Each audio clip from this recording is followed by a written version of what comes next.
Hello everyone, मैं मिथुन सिंह स्वागत करता हूं आप सभी का। आशा करता हूं आप सभी बहुत अच्छे होंगे। कंप्यूटर की ये 4th क्लास है। अगर आपको 5th क्लास भी चाहिए होगी, अगर आप इसकी 5वीं क्लास भी देखना चाहते हो तो नीचे ज़रूर से ज़रूर कमेंट कर दें पार्ट 5। देखिए, जब तक 20 कमेंट नहीं आएंगे मैं नई वीडियो नहीं बनाऊंगा। पिछले वीडियो में मैंने काउंट किया 26 कमेंट आए थे, तो मैंने ये पार्ट 4 है वो बनाना शुरू कर दिया है। तो चलिए क्लास को स्टार्ट करते हैं। और आपके सामने पहला क्वेश्चन ये रहा 31 क्वेश्चन। इससे पहले के जो 30 क्वेश्चन हैं अगर आप देखना चाहते हो तो नीचे आपको एक वीडियो का लिंक मिलेगा, प्लेलिस्ट का लिंक मिलेगा, जहाँ पे टॉप 50 आपको दिख जाएगा। उस प्लेलिस्ट को जाकर आप देख लीजिए। सारी जो आपकी और भी क्लासेस है वो भी आप वहाँ पर देख पाओगे। तो चलिए आज की क्लास को स्टार्ट करते हैं। वेरी फर्स्ट क्वेश्चन आपके सामने ये रहा, M S Word is an example of. आपको बताना है एम एस वर्ड जो है किस तरह का एग्जाम्पल है। क्या ये एक ऑपरेटिंग सिस्टम है, प्रोसेसिंग सिस्टम है, डिवाइस है, या फिर एप्लीकेशन सॉफ्टवेयर है, या फिर इनपुट डिवाइस है। तो अगर आप ध्यान से देखो तो आपको कुछ चीज़ें यहाँ पे समझ में आएगी। ऑपरेटिंग सिस्टम किसे बोलते हैं? जैसे आपने लिनक्स का नाम सुना होगा, ये देखिए, और विंडो जिस पे आप काम करते हो कंप्यूटर में, विंडो 7, विंडो 10 ये आती है ना।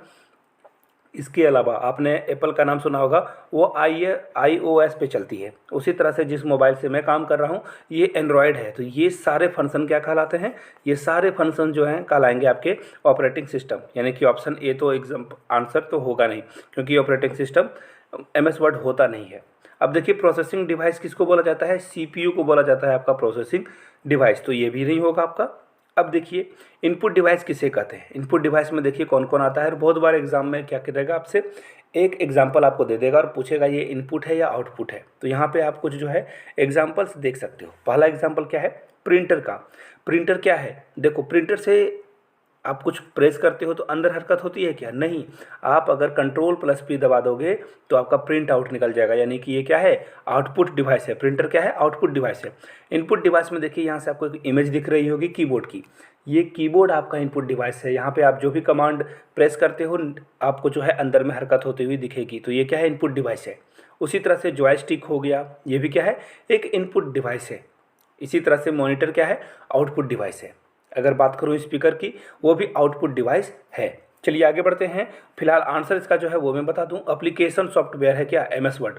याद रखिए, MS ऑफिस में जितने भी फंक्शन जो भी आपको जो है मिलते हैं MS ऑफिस में, चाहे वो एक्सेल हो, वर्ड हो, पेंट हो, ये सारे क्या है? सॉफ्टवेयर है। पावर पॉइंट प्रेजेंटेशन हो, सब एग्जाम्पल किसका है? एप्लीकेशन सॉफ्टवेयर का। ऑप्शन सी आपका राइट आंसर हो जाएगा।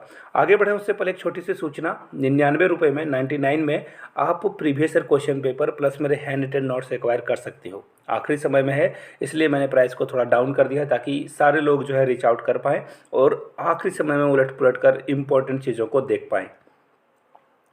यहाँ से मेरी ईमेल आईडी देख लो, yourmithunsingh@gmail.com पे आप मेल कर सकते हो। If you are Instagram then do follow me @iMithunSingh, वहाँ से जो आप मुझसे कांटेक्ट कर सकते हो। तो चलिए आगे बढ़ते हैं।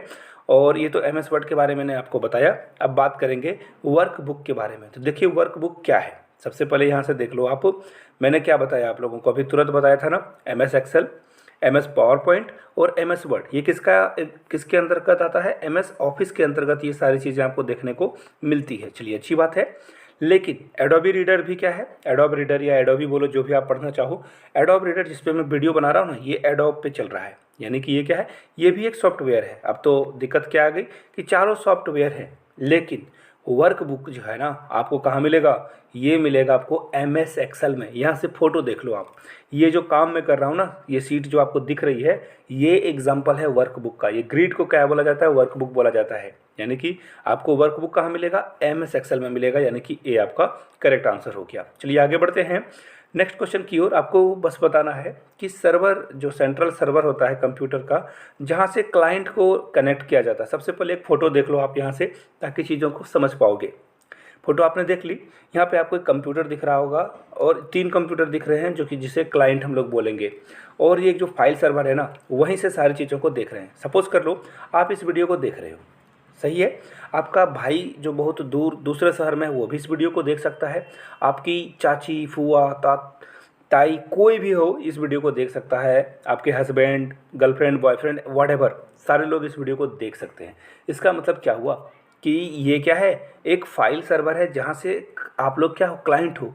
कोई भी इस वीडियो को देख रहा है वो क्लाइंट है। सपोज़ कर लो मैं यूट्यूब पे वीडियो अपलोड करता हूँ, तो ये वीडियो जो है ना यूट्यूब क्या करता है, एक सर्वर में डाल देता है जहाँ से कोई भी इसे एक्सेस कर पाता है। आई मीन उस फाइल को नहीं, बट उस सॉफ्टवेयर को जहाँ से आप यूट्यूब खोलते हो और वीडियोज़ को आप जो है एक्सेस कर पाते हो। सपोज़ कर लो यूट्यूब के पास इतना स्टोरेज वो खरीदता है, उसे रख रखाव में उतने खर्च हो जाते हैं। यानी कि राइट आंसर आपका क्या होगा, ये क्या है, एक फाइल सर्वर है जिसके द्वारा आप चीज़ों को देख पाते हो, समझ पाते हो। देखिए क्वेश्चन को आसानी से समझना बहुत ज़रूरी है ताकि आप डॉट्स को डॉट्स मिलाकर आसानी से सॉल्व कर पाओ। चलिए आगे बढ़ते हैं क्वेश्चन नंबर 4 की ओर। A person is called computer literate, यानी कि उस फंक्शन को, उस इंसान को, उस पर्सन को क्या बोलेंगे, उसे कैसे हम लोग कंप्यूटर लिटरेट बोलेंगे, अगर वो क्या जानता हो। एबल मतलब वो क्या करने के सक्षम में हो। तो देखिए दूसरे के कंप्यूटर को हैक करेगा तो क्या उसे हम लोग लिटरेट बोलेंगे? जी हाँ, बहुत ज़्यादा तो हाईटेक होगा तभी वो कंप्यूटर को क्या कर पाएगा, हैक कर पाएगा। यानी कि ये ऑप्शन तो ज़रूरी नहीं है, इसके लिए बहुत ज़्यादा आपको जो है और जो है चीज़ों को सीखने की ज़रूरत है। और लिटरेट का मतलब होता है कि जो थोड़ा बहुत काम कर पाए, तो ये ऑप्शन होगा नहीं। प्रोग्राम लिखने के लिए बिल्कुल नहीं, प्रोग्राम भी एक हाई फाई चीज़ें हैं, तो ये भी होगा नहीं। एंटीवायरस कोई सॉफ्टवेयर डेवलप कर दे, बिल्कुल नहीं, इसकी भी ज़रूरत नहीं है।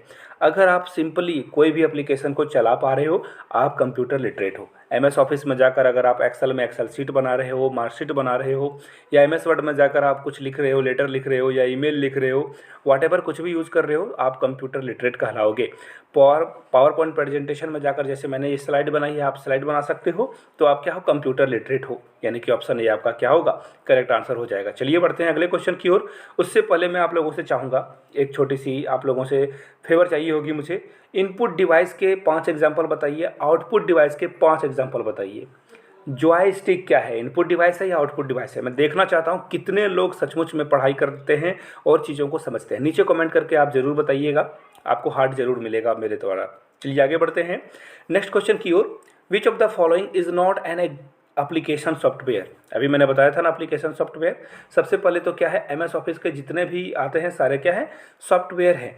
तो फिलहाल देख लेते हैं, मैंने आपको बताया था एडोब जो है रीडर था, वो पीडीएफ ओपन करने के लिए है, फोटो भी आप इमेज को देख सकते हो वहाँ से। लेकिन फोटोशॉप में क्या करते हो, आप एडिटिंग करते हो। सपोज़ कर लो कि आपकी जो है शादी लगने वाली है, तो क्या करते हो आप फोटोशॉप में, वो बोलते हैं ना चीज़ों को और अच्छे से उसमें संवारा जाता है ना, डेंटिंग पेंडिंग की जाती है, तो एडोब फोटोशॉप में वो काम किया जाता है। तो ये तो एप्लीकेशन है, ये तो नोट में नहीं आएगा क्योंकि यहाँ पे आपको आंसर में नोट मांगा गया है। विंडोज 7 क्या है, विंडोज 7 एक ऑपरेटिंग सिस्टम है, यही आपका आंसर है। ये क्या है, ये ऑपरेटिंग सिस्टम है। एमएस वर्ड की बात करें तो ये भी एक सॉफ्टवेयर है। एवास्ट एंटीवायरस की बात करें तो ये भी एक सॉफ्टवेयर है। तो राइट आंसर आपका क्या हो जाएगा, ऑप्शन नंबर बी। अगर यहाँ पे एंड्रॉयड होता तो भी वो आंसर होता, विंडोज़ की जगह पे अगर एंड्रॉयड लिखा होता, iOS लिखा होता तो ये भी आंसर होता। लेकिन विंडोज 7 है तो हम लोग विंडोज 7 के साथ फिलहाल जाएंगे। चलिए बढ़ते हैं क्वेश्चन नंबर 36 की ओर। और पूछा गया है F2 की। F2 की का जो काम है वो क्या है, आपको ये बताना है। तो देखिए बहुत ही इंपॉर्टेंट क्वेश्चन है ये। F2 के द्वारा आप अगर यहाँ से देखिए, कुछ मैं लिस्ट आपको दिखा देता हूँ, बहुत ही काम की लिस्ट है, प्लीज़ इसे लर्न कर लीजिए, पेन पेपर पे नोट डाउन कर लीजिए आप। चलिए बात करते हैं F1 की। तो F1 क्या करता है ना, हेल्प स्क्रीन दिखाता है। अगर आप F1 प्रेस कर देते हो तो कोई आपको अगर हेल्प चाहिए होगी तो मिल जाएगी। F2 में क्या होगा, आप जैसे ही F2 जो है डालोगे तो वो रीनेम हो जाएगा फाइल, वो क्या हो जाएगा, रीनेम हो जाएगा। सपोज कर लो वहाँ पहले जो है स्कूल मार्कशीट लिखा हुआ था, तो आप उसे कर सकते हो, क्लास 6 का ये मार्कशीट है, क्लास 7 का मार्कशीट है, आप रीनेम कर सकते हो। F3 की बात करें तो सर्च फीचर आपको मिलेगा। F4 की बात करें तो ये एक्टिव विंडो हो जाएगा। सारे जो भी विंडो ओपन हो रखे हैं, आप अगर किसी में म्यूजिक प्लेयर में गाना सुन रहे हो, किसी में आप जो है एमएस ऑफिस आप खोल के रखे हो, उसमें एक्सेल भी खोल के रखा, पावर पॉइंट भी खोल के रखा, तो सारे बंद हो जाएंगे। Alt F4 दबाओगे सारे बंद हो जाएंगे। F5 की बात करें तो रिफ्रेश होगा, क्वेश्चन पूछा जा चुका है इस पर। F6 की बात करें तो ये कर्सर को जो है एड्रेस करेगा, एड्रेस बार को। F7 की बात करें, बहुत ज़्यादा इंपॉर्टेंट, ये आप तो प्लीज़ याद रख लो, स्पेलिंग चेक करेगा। ये सबसे ज़्यादा इसकी ज़रूरत होती है स्पेलिंग चेक में, ग्रामर चेक भी किया जाता है, बट आप स्पेलिंग चेक को ही याद रखो। अक्रॉस द बूट मेन्यू, ये जो है अक्रॉस द बूट मेन्यू को पता करेगा। F9 की बात करें तो ये रिफ्रेशर, डॉक्यूमेंट को रिफ्रेश करेगा, सेंडर और रिसीवर जो ईमेल आए हैं उसके बारे में। F10 की बात करें तो ये क्या करेगा, राइट क्लिकिंग करेगा, ये क्या करेगा, राइट क्लिकिंग करेगा। F11 की बात करें तो ये एंटर और एग्जिट फुल स्क्रीन मोड जो है आपका इंटरनेट में वो हो जाएगा। F12 की बात करें तो डायलॉग बॉक्स में आपका ये सेव हो जाएगा। तो प्लीज़ इसे नोट डाउन कर लीजिए। बढ़ते हैं अगले क्वेश्चन की ओर।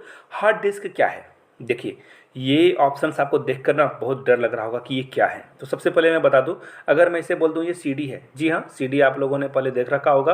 कितने लोगों ने सीडी जो है वो रेंट पर लेकर जो है उसे देखा है, नीचे कमेंट करके रेंट ज़रूर लिखना। मैं जानना चाहता हूँ कितने लोग ने सीडी डीवीडी को देखा हुआ है, कितने यंग जनरेशन के हैं, कितने थोड़े से पुराने हैं, 90s के हैं। यहाँ से देख लीजिए। अब मैं बात करूँ इसकी ऑप्टिकल डिस्क की, तो ये क्या है आपका डीवीडी है। डीवीडी का फुल फॉर्म और सीडी का फुल फॉर्म नीचे कमेंट करके बताना है आपको। देखिए ये तो दो अपने काम का होगा नहीं, क्योंकि ये सीडी और डीवीडी जो है हार्ड डिस्क कंप्यूटर में नहीं होता, आप इसे एक्सटर्नल जो है मेमोरी के तौर पर यूज़ करते हो। अब बात करते हैं टेम्प्रोरी मैग्नेटिक स्टोरेज की। तो देखिए माइक्रो जो आपका कार्ड है ना, यहाँ से फोटो भी आपको दिख रही होगी। ये क्या है, ये आपका जो है टेम्पररी है। सपोज कर लो कि मैं इस मोबाइल में अभी एक जो है सैनडिस्क का कार्ड ऐड कर देता हूँ, ये आपका क्या है, टेम्पररी है। और परमानेंट की अगर बात की जाए तो परमानेंट क्या है, इस मोबाइल में जो स्टोरेज है मेरे फ़ोन की स्टोरेज 64 है, तो ये क्या है 64 GB है, तो ये आपका परमानेंट है। इसी तरह से कंप्यूटर में 1 टेराबाइट होता है ना। तो अब नीचे कमेंट करके बताना 1 टेराबाइट इक्वल टू कितना GB, ये आप नीचे कमेंट करके बताइएगा। देखिए मैं कुछ और क्वेश्चन पूछ ही लेता हूँ। 1 MB बराबर कितना KB होता है बताइएगा, और 1 जो KB है उसमें कितने बाइट्स होते हैं ये बताना है आपको। 1 GB में कितने KB होते हैं ये बताना है आपको, और 1 TB में कितने के GB होते हैं ये बताना है। बहुत बार एग्जाम में आता है, प्लीज़ लिख दीजिए, कोई भी किसी को पता है आंसर प्लीज़ बता दीजिए। ऑप्शन बी इसका राइट आंसर होगा, परमानेंट मैग्नेटिक स्टोरेज बोला जाता है इसे, हार्ड डिस्क को। आगे बढ़ते हैं। Dash is a way to quickly access a favourite. देखिए आपको अगर आपके फेवरेट वेबसाइट पर सिर्फ एक क्लिक के द्वारा जाना है तो कैसे आप जाओगे। तो देखिए आपको एक फ़ोटो दिख रही होगी यहाँ के, बुक के साथ आपको क्या दिख रहा है, ये जो जहाँ से आप जिस पेज को पढ़ रहे थे उसे आप खोल सकते हो, उसे बोलते हैं हम लोग क्या, बुक मार्क बोलते हैं। यानी कि आप उस पेज को आराम से एक्सेस कर पाओगे, आपको बार बार पेज पलटने की, याद रखने की ज़रूरत नहीं है। उसी तरह से अगर आपको इंटरनेट पे जो है आपको अपना फेवरेट वेबसाइट पे जाना है तो भी आप बुक मार्क लगाओगे, आपका काम हो जाएगा। ऑप्शन बी आपका राइट आंसर हो जाएगा। चलिए बढ़ते हैं अगले क्वेश्चन की ओर। Which of the following is not a computer hardware. Computer hardware कौन नहीं है। देखिए हार्डवेयर का सिंपल सा तरीका है, टच करके आप पता कर सकते हो, और सॉफ्टवेयर जिसे आप टच नहीं कर सकते हो। तो देखिए आप जो है कंप्यूटर हार्डवेयर में देखिए माउस को टच करते हो, प्रिंटर को टच करते हो, मॉनिटर को टच करते हो। मॉनिटर यानी कि आपका स्क्रीन। एक्सेल को आप टच करते हो क्या, एक्सेल तो आप काम करते हो, वर्क करते हो, एक्सेल को छू सकते हो क्या, नहीं। उसी तरह से अगर मैं आपको बोलूँ आप फेसबुक को, व्हाट्सएप को छू सकते हो क्या, नहीं, आप उस पर काम कर सकते हो, ये सॉफ्टवेयर है। यानी कि राइट आंसर आपका क्या होगा, ऑप्शन नंबर डी। एक्सेल क्या है, सॉफ्टवेयर है, हार्डवेयर नहीं है। हार्डवेयर जिसे हम लोग छू सकते हैं। चलिए अगले क्वेश्चन की ओर बढ़ते हैं। The Windows sounds file has extended. सबसे पहले यहाँ से आप देख लो, सबसे पहले तो MP3 नहीं है, काम आपका हो गया। राइट आंसर देखिए यहाँ से आपको दिख रहा होगा WAV है। यहाँ से फोटो भी आप एक बार देख लीजिए आप, ताकि चीज़ों को समझ पाओ। जब भी आप कोई भी साउंड को यूज़ करोगे तो ये क्या हो जाएगा, WAV साउंड में ये जो है एक्सटेंशन में यूज होता है। एक्सटेंशन यानी कि लास्ट में जैसे सपोज कर लो कि कोई सॉन्ग है ना, उसके बाद आपको .mp3 दिखेगा। आप अपने मोबाइल में जो है कोई भी गाना को अगर डाउनलोड करके रखते हो तो .mp3 में दिखेगा, है ना। तो उसी तरह से राइट आंसर क्या होगा आपका, ऑप्शन नंबर ए। फिर से बता दूं पार्ट बी, पार्ट जो है इसका 5 चाहिए होगा तो आप जो है नीचे कमेंट कर दो, पार्ट 5 इसकी बनाई जाएगी, अदरवाइज इसे मैं छोड़ दूंगा। एक और बात, 99 में आप मेरे handwritten notes plus previous year question paper acquire कर सकते हो। yourmithunsingh@gmail.com पे मेल कर लीजिए। If you are Instagram then do follow me @IMithunSingh। Video को यहाँ तक देखने के लिए बहुत बहुत शुक्रिया। Have a good day.